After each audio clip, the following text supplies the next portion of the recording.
Abduction, Chapter 32, Part 2.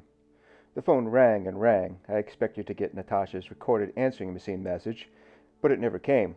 The phone continued to ring and eventually hung up. The feeling of loneliness and fear for Natasha's safety struck me like a heavy weight on my body, and I collapsed into my seat. She was indeed missing. "No answer," I said. "I'm sorry," said John. Valerie was more confident. "Do not worry. She knows you have tried to call." "Natasha didn't answer," I muttered. I wanted to have the same confidence Valerie was showing, but I was finding it impossible. Images of the lovely girl bound and gagged filled my mind. I remembered hoping that Echo and I would escape when we were held captive in the Chernobyl exclusion zone. I could only hope this was the same for Natasha. We all sat in the car, silent, as John drove out into the countryside. The sun had gone down, and with a lack of streetlights, we only had our vehicle's lights to show us where we were going. Thankfully, both Valerie and I had been to the UFO view site before. It made it easy for us to guide John on where to go. My thoughts continued to be on Natasha when John stopped the car on the side of the road. John parked the car close to where I had parked the last time I came with Echo. The skies were dark, but the stars twinkled their delight. It was one of those nights where there was not a cloud in the sky. The lights of the city of Lutsk barely blocked out any of the stars. I looked out the front window and gazed at the millions of stars. I suddenly felt tiny and insignificant. I imagined that's how Natasha was feeling at the moment, wherever she was being held captive.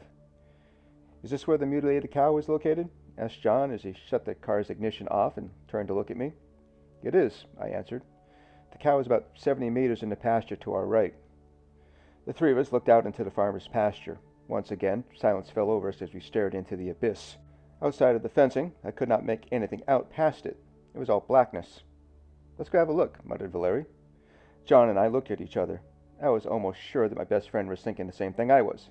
Valerie was crazy. The temperature outside of the warm car had to be a negative 14 Celsius without the cloud cover. One bright side, however, it was not snowing. "All right," muttered John. "Let's go see if the cow is still out in the snow. I would like to see it firsthand." John's statement made Valerie beam from ear to ear as he looked at me with stars in his eyes. "Okay, let's do it," I muttered, trying to build up some bravery to endure the cold. The moment I stepped out of the car, the icy cold slammed against my face and head. I chided myself for not bringing a hat, but chuckled as I looked at my compatriots, grimacing the same I was, gritting my teeth against the snow. They, too, were hatless. With each step I took, I heard a crunch of the frozen snow under our shoes. When I reached the fencing, I separated the barbed wire for my friends to get through, and Valerie did the same for me. I pointed with my hand. "The cow carcass should be over there, just before the tree line." As we walked, I noticed that all three of us kept an eye out on the skies above us. Seeing a UFO this early in the evening would be incredible, but for the moment, there were none. "I see it," said Valerie. "I can't believe it's still there." After a few more steps, I clearly saw the outline of the large animal. A cow. The mutilated remains had not been removed from the pasture. I don't know why I was surprised to see it until it struck me that the cow was too big to move.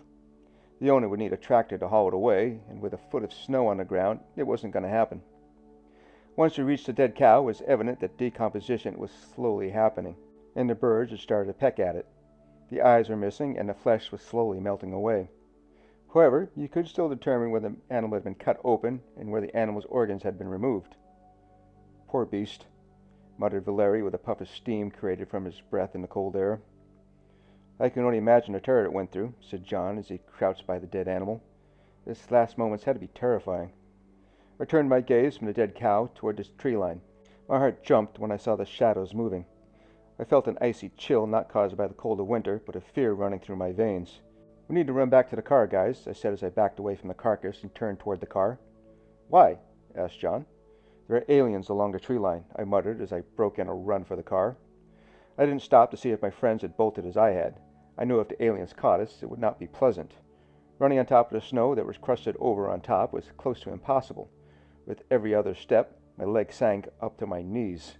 I had to wrench myself out of the hole each time. It was exhausting, but fear drove me to keep my legs moving. I glanced behind me to see where my friends were, and I didn't like what I saw. Both John and Valeria were caught up in a beam of light, then lifted up in the air towards the spaceship. The ship was huge. It was circular in form and had lights on the bottom about 3 meters apart from each other. I could see the bottom of the ship opening, and a light source came out from it. I was scared for my friends, but there was nothing I could do to save them. I kept running. Both my friends were caught up in suspended animation as the light beam continued to lift them toward the ship. Next thing, I, too, was caught up in a beam of light. I tried to move and punched my way through it. My brain screamed at me to move, run away, and get to the car. It was all for naught. I was being lifted up into the alien ship.